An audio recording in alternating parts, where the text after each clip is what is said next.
Palakkad town east മണ്ഡലം കോൺഗ്രസ് കമ്മിറ്റിയുടെ നേതൃത്വത്തിൽ കുഴിമൂടൽ സമരം നടത്തി.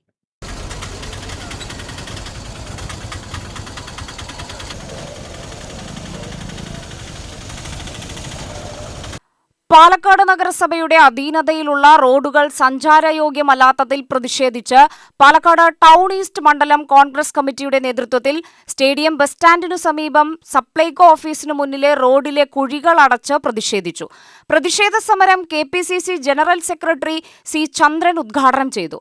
ഗതാഗതയോഗ്യമായ റോഡുകൾ എത്രയുണ്ടെന്ന് ചോദിച്ചാൽ അതായിരിക്കും പറയാൻ എളുപ്പം എന്നുള്ളതുകൊണ്ട് പാലക്കാട് മുനിസിപ്പാലിറ്റിയുടെ ഏറ്റവും കുറ്റകരമായ അനാസ്ഥയ്ക്കെതിരായി ഈ റോഡ് മാത്രമല്ല, പാലക്കാട് നഗരത്തിലെ പ്രധാനപ്പെട്ട മുനിസിപ്പൽ പരിധിയിലുള്ള മുനിസിപ്പാലിറ്റിയുടെ അധികാര പരിധിയിലുള്ള എല്ലാ റോഡുകളും കഴിഞ്ഞ കുറേ കാലമായി ഗതാഗത യോഗ്യമല്ലാതായി തീർന്നിരിക്കുകയാണ്. നിരവധി വികസന പദ്ധതികളെക്കുറിച്ച് ചെയർമാൻ നിത്യേന പത്രസമ്മേളനം നടത്തുന്നുണ്ടെങ്കിൽ പോലും പത്രസമ്മേളനത്തിൽ യാതൊരു കുറവുമില്ല. മണ്ഡലം പ്രസിഡന്റ് S. സേവ്യർ അധ്യക്ഷത വഹിച്ചു.